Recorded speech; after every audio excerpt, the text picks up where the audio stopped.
Nagaan gooftaa keenya Yesuus Kiristoos isiniif haa ta'u akkam jirtu fayyaa keessanii ni nagaan nuu kenne Waaqayyo eebbifamu akkam jirtu Waaqayyo anaaf isinis gargaareera sanu gargaareef galanni haa ta'u egaan arras dhuga ba'umsa waan Waaqayyo hojjete qabadhee isinii dhiyaadheera hojii Waaqayyo hojjete qabadhee isinii dhiyaadheera ergaa kanaan akka eebbifamtan abdii guddaan qaba kanaaf iyyuu isin erga ilaaltanii booda isin keessatti waa akka hojjetuuf annan kadhadha amantiidhaan lafa jiraatanii ameen jettu nan kadhadha warri zayitii qabdan zayitii ol fudhattu warri bishaan qabdan bishaan fudhattu warri hin qabne immoo harka keessan gara Waaqaatti laphee keessan gara Waaqayyootti dhiyeessitu Waaqayyo waan taaraa hojjeta tokkoon keessan irratti Waaqayyo waan taaraa hojjeta kanaaf share gochuu hin dagatinaa subscribe gochuu hin dagatinaa waliif daddabarsaa nama bira ga'u qabu bira ga'u an kadhata amantiin isinii kadhadhu Waaqayyo waan ajaa'ibaa hojjeta ammaa kaasee maqaa gooftaa Yesuus Kiristoosiin namni dhuga ba'umsa kana dhageessan dhuga ba'umsa gosa adda addaa kana namni dhageessan raawwatee jireenya keessa irratti waan haaraan akka ta'uuf ameen jedha fudhadhaa inni guddaan kadhata dheeraa miti amantiidha ammaa kaasee tokkoon keessan irratti waan haaraan humna dhiiga Yesuus Kiristoosiin ta'eera naa ta'eera dhaatii fudhadhaa maqaa gooftaa Yesuusiin kanaaf dhuga ba'umsa sagaleedhaan naa ergame kana sinan dhaggeeffachiisaa sabooddee sarara dhaabadheen immoo isinii kadhadha Waaqayyo waan haaraa hojjeta galanni isaaf haa ta'u.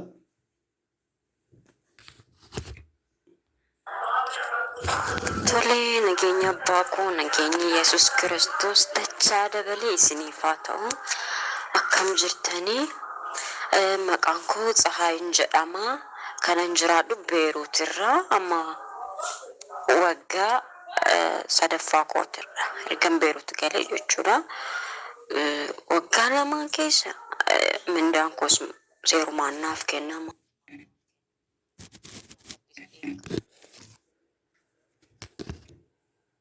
Narrattis dheekkaman akka fees ta'u nagumaan hin tureyyuu amma garuu balaa Beeruut gatiirra jirtu eenyumatu beeka na mindaa hin kenninu naan jedhan waggaa tokkicha kana jechuudha ji'a shan bichaatu naaf waggaa guutuudha na mindaan kun maaliif naan kennamne ji'a torbaa jechuudha maaliif naan kennamne jedheen gaafadhe mindaadha jette taanaan albeedhaan Arrabake keessaa murra naan jedhan.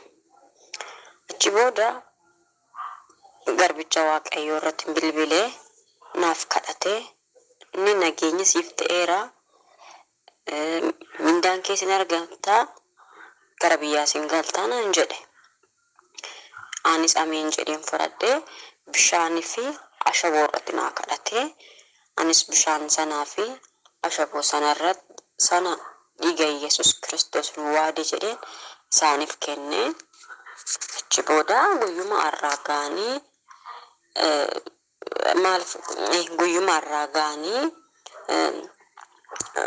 bakka ji'a shanan kana keessaa waan galtuuf wanta bitachuu qabdu utuu ganneen seeniin bitachuu barbaadde ammas bichisiisna jedhanii mindaa koos immoo kan ji'a lamaa naa erganii isa booda immoo ji'aan see ergina akka nurran teenyetti naan jedhanii isheenii bakka kana xumuratte nagaan galta naan jedhan duraan garuu mindaadha jettee dubbattee tan arrabni kees jechaa mura isarratti immoo kara biyyaa hin galtu nusi sin barbaanna intala madaamitiyyaa obboleettii isheedha quxisuu ishee obboleettii madaamitiyyaa quxisuu isheedha bira intala ishee bira hojjetta deemti tonaan jedhan intalli ishee sun immoo Itoophiyaa takka biraa qabdu ture Itoophiyaan sun Immabeet jedhamti micayyoo salaaleeti Oromoo wayitiin beeka sirriitti hin beeka ishee san gaafa maallaqni badee jedhan namni illee namaaf kenna isheen garuu ijoollee amma kunoo bakkee irratti nu jalaa gataman kana keessatti makamtee jirti fuutee bakkee irratti baastee gatte na baay'ina akkamittiin ishee gatte ana ishee biratti gala utuu sarratanyaarree dhabdee haa ta'u sarratanyaa ofii baastee dubbachaa ture garuu Yesuus gooftaadha gaafa isheen baastee gattu luka ishee irratti kufee siqilee bo'e maaloo nyaatuma nyaattee haa hojjettu jedheen cal jedhinaan jedhan hunduun irratti kaanii jechuudha garuu amma immoo qopheeffadhu naan jedhan garbicha Waaqayyo abbaan koo gooftaa Yesuus si'a eebbisu. Ati dubbima xiqqoonaa dubbatte datti dheeressine dhugaa waaqayyo nageenya siif ta'eera hin galta nagaadhaan hin saammamtu saammamus irratti hin ta'u naan jedhe.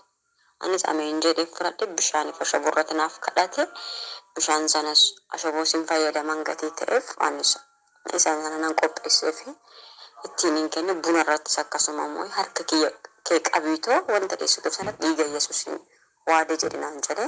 Anis dhiiga Yesuusin waade jedheen kennee fi amma garuu isaaniyyuu afaan baasanii keessumaa ulaaphee fariyoon ta'e inni narratti mormu tokko hin jira ture. Maqaa isaan na fide garuu innumti afaan isaatii baasee bakka hin galta hoonaan jedhu baay'ee tokko maqaa Yesuusin wanta dubbadhu nabee sagalee isinitti dheeressu gooftaan koo Yesuus sinaa eebbisu eebbifame dhugaa rabbii eebbifame gooftaan koo Yesuus siyaa eebbisu garbicha waaqayyo.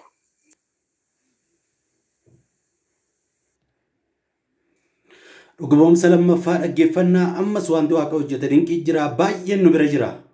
Garuu keessaa fiffillee gara keessatti dhiyeessaa irra waaqayyo haala nuu mijeesse immoo guyyaa tokko dhiyeessu yaadna viidiyoo gabaabduu kan inni upload isinii godhu. Nagaan waaqayyo isiniif haa ta'u jedha. Ani maqaan koo Ahimad Kadirri jedhama. Iddoon jiraadhu Keeniyaarra. Nama waaqayyoo utuu isinii Facebook irra tajaajiltaniini lakkoofsa keessan qabadheen isinii bilbile. Yeroo isinii bilbilee rakkoo gurguddaa keessan jira. Rakkoo ani qabu waggaa 7 miindaan koo na jalaa qabamee ture waggaa 7. Erga isin bishaan irratti jecha naa baaftanii bishaan kana dhugii bootaa ciiftuutti mana kee keessatti firfisii kana booda galataaf deebitee dawwaltaa erga isin naan jettanii kaasee amaneen fudhadhee waggaa 7 guutuu inni na jalaa qabamee gannaa dhiifamee har'as taanaan booris an waan waaqinaa kenneen isin bukkennaa badhaa jabaadha waaqayyo baraaf jireenya keessaan haa eebbisu jedha. Dhuguboomsa sadaffaa walii wajjin nageenya isa irra dhaabadhe isinii kadhadha.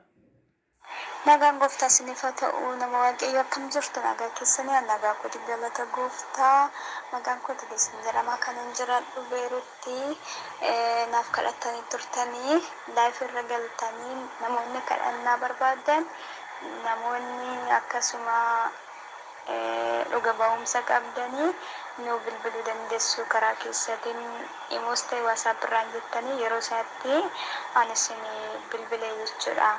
Isinis kaastanii yeroo naaf kadhachuu jammartanitti naaf kadhachuu jammartanii kadhannaan sun mana keessa jirtu keessa nama miila dhukkubsatuun arga nama dhukkubsatuun arga jettanii dhugaadhaan isin jedhee innis abbaa manicha kanaati jechuudha. Inna miila wanta kaffitaa tokkorra ol ba'uu hin danda'anii inna darajaa osoo waan qabanne wayin namni hin qabne ba'uu hin danda'anii jechuudha. Inna yeroo tokko lafumaa ka'anii sitti ka'u maaliin ni jette naan jettanii innis dhugaadha.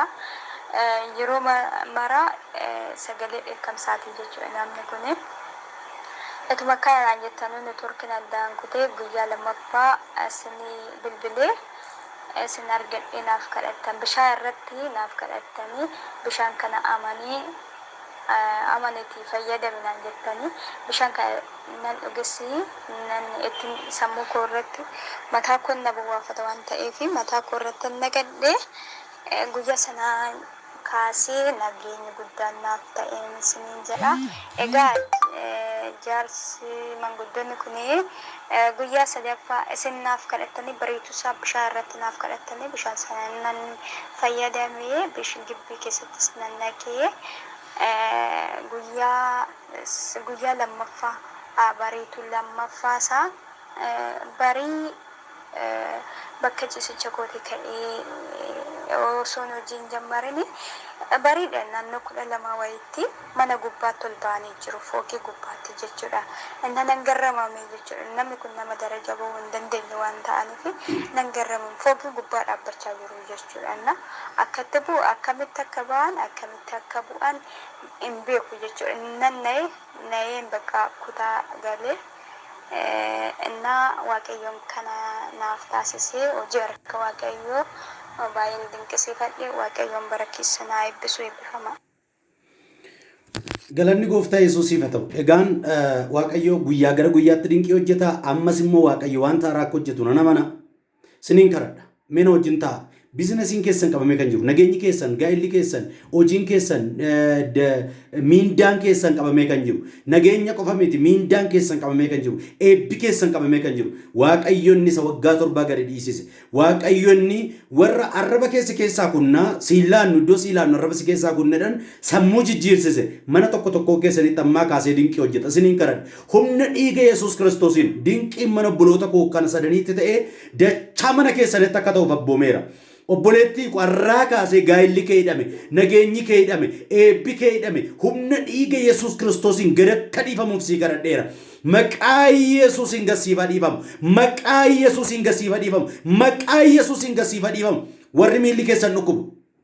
Argitanii obboleettiin kun araba bira teessu waaqayyo yaadattu feesbuukii tamsaasa kallattii irratti tun tajaajilu isheen naa bilbiltee rakkina si waaqayyoonatti mee isa boodammoo Arabichaan bira hojjetu paralyzed ta'ee akka jiru miilli isaa harki isaa akkan hojjennetti hime nan kadhadhee fi guyyaa 3 booda ka'ee deemeetti maqaa gooftaa Yesuus Kiristoos nama Naazreetiin waaqayyo fayyisaa nama hundumaati keessumaa immoo fayyisaa amantootaa ta'ee caafamee jira hiikamaa maqaa gooftaa Yesuus Kiristoosiin nageenyi tokkoon keessanii hiikamu eebbi tokkoon keessanii hiikamu arraa kaasee mana tokkoon keessanitti waan taaraan akka ta'u abboomeera waan taaraan akka ta'u abboomeera waan taaraan ta'eera waaqayyoon galateeffadha kanatti aansee waa tokko sin qabadha. Egaa waldaan jalqabeera. Nama laphee hongeelaa qabu akka inni dhaga'u laphee gaarii namni qabu jira. Addunyaa kanarra namni laphee gaarii qabu jira. Kanaaf laphee hongeelaa warri qabdan jirtu ammas immoo nu bira dhaabachaa kan jirtan nu dawwalaa nu jajjabeessaa kan jirtan jirtu erga waldaan jalqabee galma isa duraa cufnee galma isa duraa dhiisnee galma iddoo biraatti jijjiirree jira waan ta'eef xiqqoo baasiin tokko galma isaaf nu barbaachisa. Galma isaa waan nu barbaachisuuf qaammee kana keessatti qaammee kana kaasee kadhachaan jira nan kadhadha fufeen kadhadha ammallee nan kadhadha qaammee qofa miti fulbaanaa kaasee akka faranjiitti akka kan Itoophiyaatti ji'a tokkoffaa akka kan faranjiitti ji'a 9ffaa kana keessa yeroo dheeraa fudhadheen kadhadha namooti nu biratti waadaa galtanii akkaawuntii naannolitti argitan kana fudhattanii akkaawuntii waldaatti akkaawuntii waldaa irratti galchuu dandeessu. Comment gootee nu quunnamuu dandeessu Facebookiidhaan Prophet Bulaata Masgeen kan jedhu 2-3tu jira isaan keessaa kan laayifiidhaan irratti galee qaxxeeta tamsaasa kallattiitiin kan irratti galee tajaajileedha kanan itti gargaaramaa jiru isaan naquunnamuu dandeessu Raajii Bulaata Masgeen irranaa kan jedhus jira isaan naquunnamuu dandeessu silkichirraa fudhattu nu quunnama akkaawuntii waldaa isinii keenya amma dandeessan mammaaksi tokko jira loomii iji 50 nama tokkotti ba'aadhaa'edha ta jedhama. Nama tokkoof garuu bareedinadha. Yoo na gargaarta yoo na bira dhaabattan amma moobaayiliidhaan waraabnee illee isinii dhiyeessaa jirra. Dinqii gurguddaa dokumentii irra taa'ee jiru dinqii gurguddaatu jira. Dinqii gurguddaa tarras hojjetamaa jira. Namoota nu biratti hojjetamu dinqii gurguddaan hojjetamuuf illee waamnee waraabnee sagalee isaanii qaxxeetaa isinii dhiyeessuu dandeenya turre amma garuu waan nu mijanneefidha. Kanaaf isa kanaan kun immoo yoo wal gargaarre baay'ee salphata. Kanaaf mana waaqayyoo nan ijaara namni jedhu tokko akkaawuntii waldaa asirra jira akkaawuntii kanatti gargaaramaatii Oromiyaa International Baankiidha gargaaramaatii nu bira dhaabadhaa manni waaqayyoo bal'atu ani immoo isiniin kadhadhaa waaqayyo waan taaraa hojjeta. Kanaaf iyyuu yeroo galchitan maqaa keessan nu erguun dagatina maqaa keessan silkii isiniin barreessaa silkiin isinii barreessuun na argadhaa na bilbilaa jechuudha.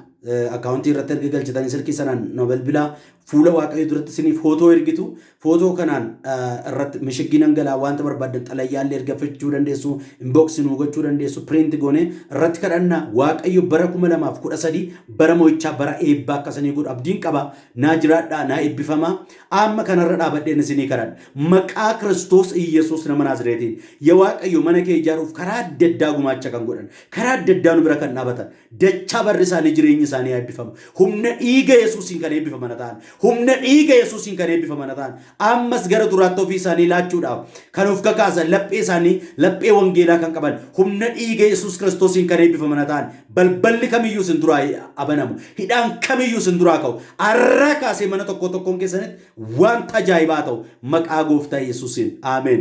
Kanaaf YouTube keenya kana subscribe godhaa share godhaa KJTV bannee turre KJTV nu jala cufamee jira wanteen tokkoon karaa baajataa irraan kan ka'e nu jala cufamee jira amma immoo isa banuudhaaf akkaataa biraatti itti qophaa'aa jirra KJ keen karaadhaa jeen jireenya TV karaa jireenyaa jechuudha. KJ TV jechuudha. Sabanneeti saboodde qilleensa oolchuudhaaf Waaqayyo nu gargaara. Kadhachaa irraa sinus waan qabdan nu bira dhaabadhaa. Kadhataan gorsaan karaa hundumaan nu bira dhaabadhaa. Waaqayyo baraaf jireenya keessan eebbisu. Jiraachuu barbaaddu taanaan yaadi Waaqayyo wajjin walii galaa. Eebbifama baraaf jireenya keessa Waaqayyo naaf eebbisu.